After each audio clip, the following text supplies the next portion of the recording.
Bill Burr, man. Bill Burr is aging like a fine wine. God, I respect this guy. So as you all know, what comedy has become because of the Rogan sphere is actually really sad, right? There was this idea of comedy in the past that it's like you're mostly punching up, you're going after the powerful, you're going after the systems, you're mocking them, you're mocking it, right? And it's like, I'm a voice for the everyman while I'm being funny.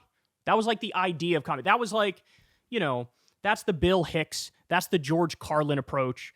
You can be edgy, you can be controversial, but the targets are clear, right? The system's bullshit. The military-industrial complex sucks. The billionaires are the problem. Like, that's really the core of it. And there are some, you know, non-political comedians who are also funny, and that's totally fine and dandy. But what's happened with the Rogan sphere is they've almost inverted that dynamic, where it's like, snuggle up to Trump, snuggle up to Elon, the world's richest robber baron and the biggest corrupt war criminal in the country, right? And your targets are like woke college kids and trans people, right? And that's like, it's not funny.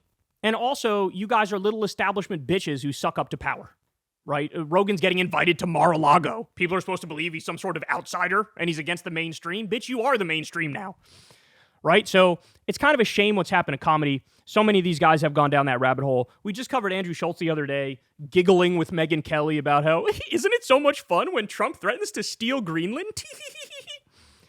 Oh, is that fun? Is that fun to you? Would it be fun if Iran was threatening to steal Texas and they can act on that? Or if Russia was threatening to steal Alaska and they could act on that? Or China was threatening to steal Florida and they could act on that? Like, would that be fun if you reverse the roles? No. Back during the Bush years, everybody understood this guy's a neocon warmonger asshole and he's worthy of mockery. Trump is the same neocon warmonger asshole, except he's a bigger imperialist and bigger colonialist. And they're like, he makes me giggle. He's an arrogant asshole, but he's got the timing of a comedian, so we like him. And it's just so sad. Well, Bill Burr has not gone down this path. Bill Burr has stayed true to his roots, and you just get the sense that he's the everyman in the sense that he actually knows who's fucking over this country, who's screwing people. And so he cannot stop beating the shit out of Elon Musk, Rogan's bestie, who he has on once a month to lie to his audience repeatedly.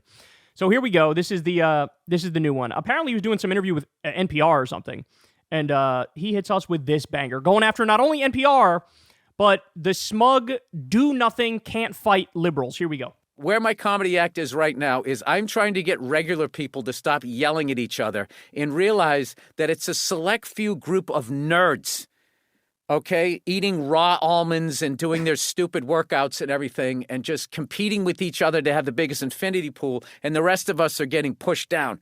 And they've politicized the whole stupid thing, and we're falling for it. And who's the they? Besides people who eat almonds? That idiot Elon Musk. Oh. That guy, like, he's going to, who evidently is a Nazi. Like, I just refuse to believe that it was an accidental 2-time Sieg Heil. And he does it at Oh, true. You would be amazed at the number of people who were like, bro, he's just autistic, bro. Maybe you're being ableist, bro, by calling the Nazi salute a Nazi salute, bro. Maybe he's autistic. He gets excited. He's just autistic. He's just kind of weird. He doesn't really have control of his body. It was actually a Roman salute. Now, he's actually sending his heart out. So, yeah, it happens, bro. You'd be surprised at the number of people who ran with it. And it's like, do you guys hear yourselves? Do you see yourselves? Do you realize you are so fucking ripe for mockery? And that's what he's doing. He's like, I know what I saw, right? Like, you can't fucking, don't believe your eyes. Fuck you. Of course I'm going to believe my eyes. Here we go. One more time. That guy, like, he's going to, like, who evidently is a Nazi. Like, I just refuse to believe that it was an accidental 2-time Sieg Heil. I should also point out, and you guys know this, but a lot of people don't know this. Elon regularly retweets Nazis, like outright Nazis, regularly responds to Nazis and say, you have told the actual truth. Like, regularly. But what people struggle with is, but hold on, he's pro-Israel. How can he be a Nazi? It's amazing anybody still thinks that, like, the Israeli state is an ethno-state, right? They are literally Jewish supremacists. They are Zionists. they are fascists, right? There's different camps of fascists and Nazis. And one group of fascists and Nazis has like the Jews as the number one group they hate, right? But then there's other fascists and Nazis that are basically jealous of the Israeli ethno-state. They want to create our own ethno-state, and they have an alliance with them. Literally in the history of Israel, there are times where the Zionists in Israel have cut deals with the Nazis, right? The idea if you're pro-Israel, you can't be a Nazi. That's literally the trick they use to try to act like, I can't be a Nazi. Look at me hugging Benjamin Netanyahu, the modern day Hitler. How can I be a Nazi? I love the modern day Hitler. Like, okay. So that's the other thing people need to understand. There's so much evidence. The other thing, Elon regularly does this. He always does these like dog whistles. I don't even know if you can call them dog whistles at this point because they're becoming like fucking foghorns. But he always plays with the 1488 shit, the white supremacist slogan. Like a number of times he's tweeted 14 American flags while having some comment. And the 14 American flags is, again, the wink and the nod to like, I'm with you guys. I'm with the fascists. Remember when he was caught, what was it, like some 4chan shit? And he's like, keck you later, friends, F-R-E-N-S. Like, these are all the insider, Nazi bullshit, stupid things, right? That's what it is. That guy, like, he's going to, like, who evidently is a Nazi. Like, I just refuse to believe that it was an accidental 2-time Sieg Heil.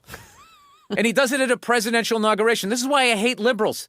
It's like liberals have no teeth whatsoever. They just go, oh my God, can you believe I'm getting out of the country? I'm just like, you're going to leave the country because of one guy with dyed hair plugs and a laminated face who makes a bad car and has an obsolete social media platform? You're going to leave this? Why doesn't he leave?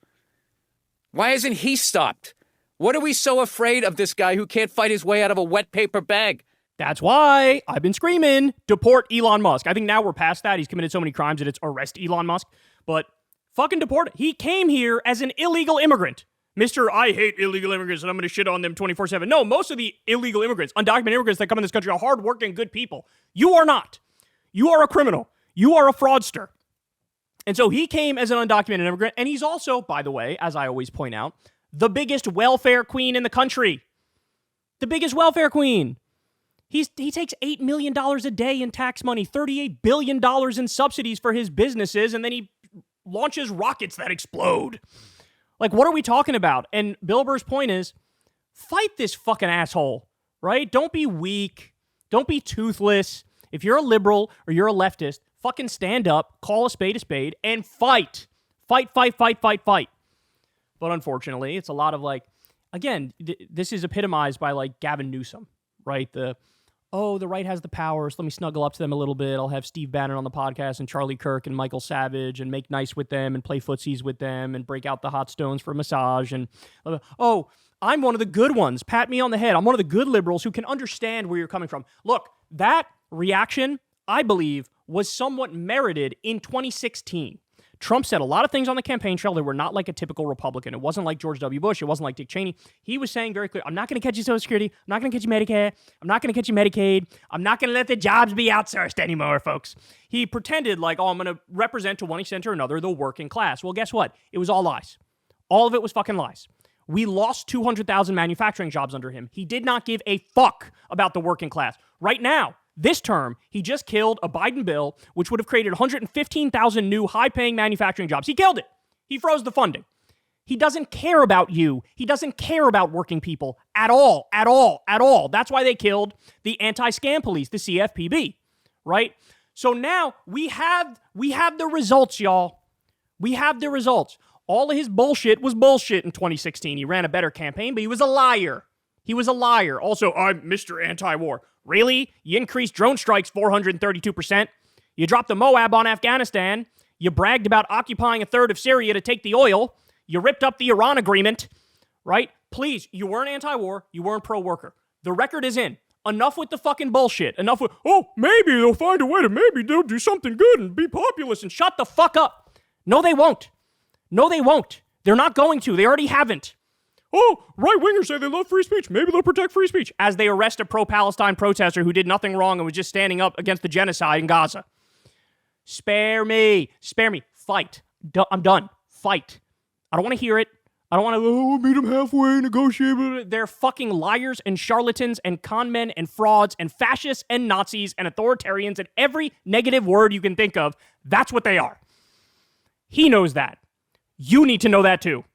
And if you're a liberal, you're a leftist, grow a spine, grow some balls, grow some teeth, okay? The time is over. There is no more. Bipartisanship is dead. It's never coming back. It's never coming back. I need you to understand that. There are no reasonable Republicans. They don't exist. They don't exist. They all, I'm not sure. Maybe Trump went a little too far here. Vote for all of his things. Vote for all of his things. Vote for all of his things. That's all that matters. Are you doing the harm to the country or are you not? They're doing the harm. So how many times is Susan Collins? Oh, I'm very concerned about this pick from Trump. Vote for, vote for, vote for, vote for, vote for. I'm not sure this is the right way to go. Vote for, vote for, vote for. Fucking fight. They're all him. They are all Trump. They are all Elon. And we got to stop rationalizing and justifying. It's like being in an abusive relationship. Oh, he didn't really mean it when he hit me in the head with a vase. He didn't. God bless Bill Burr. You know, you guys know I've been talking a lot about Jon Stewart 2028. And I love that idea. I would love Jon Stewart 2028. I would love Tim Walz 2028. Tim Walz got a bad rap. He's actually phenomenal. His policies in Minnesota were great and helped so many people. But I was talking to Crystal about this, and she's like, I want fucking Bill Burr 2028. And it's like, hey, I'm with you. I love it. I love it. He just has zero interest in running. He's not going to do it. I think there's like a 10% chance Jon Stewart would do it, maybe 15%. I think there's a solid 60% chance Tim Walz is going to do it. But like, this is the energy, right? This is the energy. Zero, no more bullshit. No more bullshit. The bullshit's done. The bullshit's over. It's time, man. It's time to knuckle up. It's time to fight. It's time to tell the truth. Don't care about what toes you step on. We have to stop doing, on the left, we have to stop doing pundit brain, right? This is a really important thing. Pundit brain is what?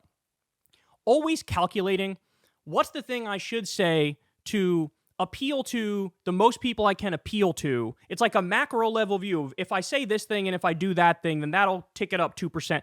No. Drop all of that. Speak from your heart. Tell the truth. Say what you really think. And let the chips fall where they may. And you'd be surprised how far you get if you just drop all the macro and micro analyzing and just say it like it is. All right, guys, that's the show.